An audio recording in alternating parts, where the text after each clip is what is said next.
Alors les amis, nous poursuivons toujours notre formation. Dans la vidéo précédente, nous avons vu comment installer notre gestionnaire d'environnement virtuel Python qui n'est que virtualenv. Nous avons également vu comment initialiser notre machine virtuelle dans le dossier que nous avons créé Framework Django. Et pour finir, nous avons vu comment l'activer. Voilà, donc si je peux revoir mon envie de commande, je vois l'activation de mon environnement virtuel qui est là. On l'avait donné le nom myenv. Ok, alors je suis toujours dans le dossier Framework Django. Donc cette fois-ci, nous allons voir comment installer Django, ok, dans notre machine, ok, pour tous les projets que nous allons pour le projet que nous allons travailler. Excusez-moi, mais j'aimerais un peu rappeler quelque chose pour les nouveaux qui n'ont jamais peut-être pas fait Django auparavant. Il y a un petit embrouille souvent que certains oublient très souvent. Ok, en fait, lorsque vous voulez utiliser un gestionnaire de machine virtuelle, vous n'allez l'installer qu'une seule fois, ok, dans votre machine. Et lorsque vous allez avoir des projets à venir, vous n'aurez plus à installer de nouveau votre gestionnaire de machine virtuelle, à moins que vous changez de gestionnaire. Voilà. Donc si vous optez pour par exemple pipenv, voilà, à vous maintenant de l'installer, ou soit vous optez pour venv, c'est vous. Mais si vous optez encore pour virtualenv, ça ne sert plus de l'installer à nouveau pour un nouveau projet. Non, il est déjà installé sur votre machine. Donc vous allez juste créer une machine, une nouvelle machine virtuelle pour le projet sur lequel vous voulez travailler. Ok, donc retenez bien cela, ou bien je vous demande de noter ça quelque part pour éviter un peu les confusions, qu'à chaque fois que j'aurai un projet, voilà, j'aurai toujours à installer mon gestionnaire de machine virtuelle initialisé. Voilà, donc vous n'aurez pas tout le temps l'habitude de faire ça, c'est pas bien. Voilà, donc poursuivons notre formation. Alors cette fois-ci, nous allons installer Django. Ok, donc l'installation de Django, je le fais avec ma machine virtuelle étant activée. Ça cause pas de problème, c'est même plus conseillé aussi. Voilà. Alors comment nous allons installer notre framework Django pour le projet que nous allons travailler ensemble. Et je souhaiterais que le projet que nous allons travailler soit un projet de type CRUD. Voilà, j'en parlerai un peu dans les vidéos suivantes. Donc passons maintenant à l'installation de Django. Alors pour installer Django, nous allons toujours utiliser notre gestionnaire de package Python qui est pip, voilà, espace, et rassurez-vous toujours que votre ordinateur est connecté. Voilà, donc pip install, on va appeler Django. Donc ici on dit quoi? Gestionnaire de paquet Django installe-nous, gestionnaire de paquet Python installe-nous Django. Voilà, donc je tape entrée.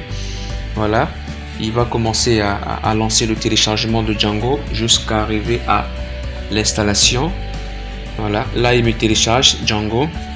Voilà, pour d'autres vous allez voir même très souvent il va collecter avec un chargement, voilà, qui va se charger peut-être quelque chose de ça pèse peut-être de 8 mégas. Voilà, la capacité est même là. Voilà, là il est en train de m'installer Django. Vous attendez que vous ayez un message d'installation avec succès. Donc j'attends et je peux déjà voir la version de Django qui vient de me télécharger. C'est la version 4.1.7. Voilà, donc c'est la toute dernière. Et vous pouvez également peut-être un jour suivre cette formation avec une version un peu évoluée de Django. Donc ne vous inquiétez pas, voilà, le principe restera le même. Il y aura peut-être un peu du nouveau supplémentaire ajouté à notre framework. Ce que j'aime en ça, c'est cette flexibilité de mise à jour, quoi. Donc il y a toujours de mise à jour, ça fait vraiment du bien. Voilà. Donc nous allons patienter pendant que pip est en train de nous installer notre framework Django. Donc on attend, ça peut prendre au moins quelques minutes, mais rien ne nous empêche de patienter. Vous savez, dans la technologie, il faut jamais être pressé. Voilà, apprenez toutes choses avec beaucoup de patience et ça va aller encore plus vite dans votre tête. Voilà. Donc il faut toujours aimer à patienter. Voilà. Vous savez que c'est pas la machine, c'est pas vous qui travaillez, c'est la machine qui travaille. Voilà. Donc du coup, laissez les choses. Ok, d'accord. Donc là, il vient de terminer. Merci. Et il vient de me dire ici que Django a été installé avec succès. Voilà, je peux même voir la version de Django que je suis en train d'utiliser. Donc la commande, je crois, c'est Python. Voilà, Python-m Django version. Voilà. Et là, la version que j'utilise vient de sortir, c'est la version 4.1.7, tel que je vous l'ai dit. Ok, là c'est bon les amis, nous venons de installer notre framework Django. Donc nous pouvons maintenant commencer à créer notre projet Django ainsi que notre application Django. Donc en premier temps, ce que nous allons faire, c'est quoi? Nous allons d'abord créer notre projet Django. Et pour créer notre projet Django, il y a un gestionnaire de commandes Django qui nous donne vraiment l'accès à la manipulation de tout ce que nous voulons faire avec Django. Créer un projet Django, créer une application Django, et ça s'appelle Django Admin. Voilà, donc je vais taper juste la commande Django. Voilà, depuis l'administrateur de Django, donc Django-admin. Voilà, voici cette commande qui va nous donner l'accès à tout ce que nous allons faire. Je tape entrée, vous allez voir toutes les commandes liées à Django Admin. Ils sont là. Voilà, j'ai tapé juste Django Admin. Regardez les commandes liées à Django Admin. Donc vous pouvez faire Django Admin espace check. Voilà, Django Admin, et tout ce que vous voyez ici, chaque commande de Django Admin a un rôle. Voilà, a un rôle donné. Et si nous voulons créer notre projet, notre projet, vous allez remarquer ici, on a Django Admin, on a ici Start Project. Donc si nous voulons créer un projet, donc après Django Admin, nous allons ajouter Start Projet, puis le nom du projet. Donc nous allons le faire pour gagner un peu plus de temps. Donc je vais faire Django Admin espace Start. Regardez comment j'écris Start, c'est Project. Voilà, Project et non projet. Voilà, Project. Puis vous attribuez le nom du projet. Ok, alors pour nous, le nom que je vais donner à notre projet, je vais l'appeler aussi je vais l'appeler My Project. Voilà, je vais l'appeler mon projet. Voilà, My Project, ou bien je mets ça en français. Voilà, mon projet, tant mieux, mon projet. Et là je tape entrée. Et Django vient de me créer un projet parce que j'ai pas d'erreur, rien ne vient de se passer. Et si je reviens dans le dossier que j'avais créé Framework Django, j'aurai maintenant deux dossiers. Voilà, j'ai le premier dossier qu'on avait créé MyInf, qui n'est que le dossier contenant notre environnement virtuel qu'on avait créé. Et voici le dossier régénéré lorsque j'ai tapé la commande Django Admin-Start Projet et le nom du projet. Donc ce qui va sortir ici, c'est le nom du projet que nous avons créé, et c'est mon projet. Voilà, ok. Donc là nous venons de créer un projet Django, mais retenez bien que lorsque vous utilisez Django, vous devez comprendre que le mécanisme de Django marche comme ceci.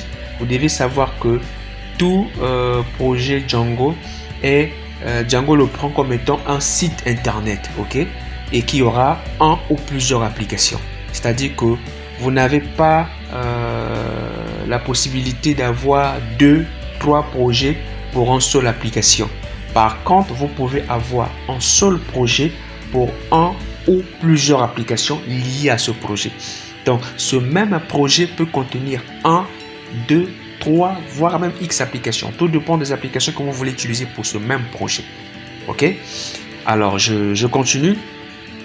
S'il n'y a pas vraiment de compréhension sur cette partie, n'hésitez pas à me laisser un commentaire. Je vais carrément vous répondre, les amis. Je suis là pour ça, quoi. Alors, donc, avançons. Ici, nous venons de créer notre projet. Alors, ce que nous allons faire, c'est quoi? Nous allons maintenant créer notre application. Alors, des bonnes méthodes que j'aime un peu donner à mes étudiants, c'est de laisser le dossier de l'application doit être dans le dossier du projet. Ok, alors ici notre projet c'est quoi? C'est mon projet. Donc je vais me déplacer du dossier framework pour aller dans le dossier de mon projet. Donc je fais un CD, je mets MO, je tabule, il trouve mon projet, je rentre. Et là la commande change. Donc je suis dans le dossier qui est sur le bureau de framework Django. Je rentre dans le dossier de mon projet et c'est dans le dossier de mon projet là que je vais maintenant créer mon application. Voilà, donc je veux que cette application soit dans le dossier de mon projet. Alors pour faire cela, qu'est-ce que je dois maintenant faire pour avoir une application? Alors je vais juste rappeler la commande que j'ai tapée, Django admin. Voilà, Django admin, il est là. Alors je ne dirai plus Star Project pour créer mon application, mais je dirais maintenant Star App. Ça veut dire que crée-moi ou démarre-moi une application. Voilà, Star App. Alors je viens, je dis maintenant Star App. Et ici, je ferai la même chose comme j'ai fait avec Star Project. J'ai attribué le nom du projet. Et ici, maintenant, je ferai la même chose avec Star App en attribuant le nom de l'application. Donc ici, le nom de mon application, je vais l'appeler My. Bon, on peut toujours appeler mon appli. Je vais appeler ça mon appli ou bien mon application. Bon, j'appelle ça mon appli. Je tape entrée et là, j'ai pas d'erreur. Ça veut dire que Django vient de me créer une application qui sera dans le dossier de mon projet. Voilà. Et quand je vais aussi vérifier, je viens ici, je vois mon projet. Dès que j'ouvre le dossier, je vois également mon appli. Et ce dossier a été régénéré lorsque j'ai tapé la commande Django admin Star App et le nom de mon application. Et je vois ici, j'ai aussi le même nom de mon application. Ok. Alors, vous allez voir d'autres fichiers supplémentaires tels que manage. En tout cas, ce sont des fichiers que vous n'avez pas créé. C'est Django qui le crée au fur et à mesure que vous avez créé votre projet. C'est Django qui crée ce fichier manage là. Et je vous donnerai l'importance de ce fichier là dans la vidéo suivante. Mais j'aimerais d'abord que vous observez quels sont les dossiers régénérés lorsque j'ai créé le projet et lorsque j'ai créé l'application. Ok. Alors, lorsque j'ai créé le projet, dans le projet, vous voyez qu'il y a plusieurs fichiers Python qui sont là. Voilà pourquoi je vous disais au départ que Django est un framework Python. C'est-à-dire qu'il est écrit en Python. Parce que les extensions que je vois sur les types de fichiers là, c'est Python 5. Voilà. Ça veut dire type de fichier Python. Donc, vous avez init, vous avez ASJ, vous avez settings, URL, WSJ. En tout cas, ne vous en faites pas. Je vais vous expliquer tout cela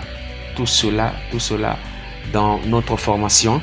Et ça sera beaucoup plus dans la vidéo suivante. Ok. Et quand je vois aussi dans mon appli, il y a aussi tout un tas de fichiers et un dossier qui a été régénéré lorsque j'ai tapé cette commande. En tout cas, ne prenez pas ça pour la magie. C'est Django qui gère ça à notre place. Mais ce que je vais faire, je vais vous expliquer l'importance de chaque fichier. Ok. Donc, sur ce, je vous dis vraiment bravo les amis. Si vous avez réussi à créer le projet, à créer l'application comme moi. Donc, pour ceux qui ont eu des petites... pour ceux qui ont eu des petits problèmes, en tout cas, ne manquez pas à m'écrire en commentaire ou via même mon WhatsApp que je laisse toujours sur la description et je ne manquerai pas vraiment à vous répondre. Donc, je vous dis vraiment merci de m'avoir suivi. On se voit dans la vidéo suivante pour l'explication et le paramétrage de notre application. Alors, merci les amis.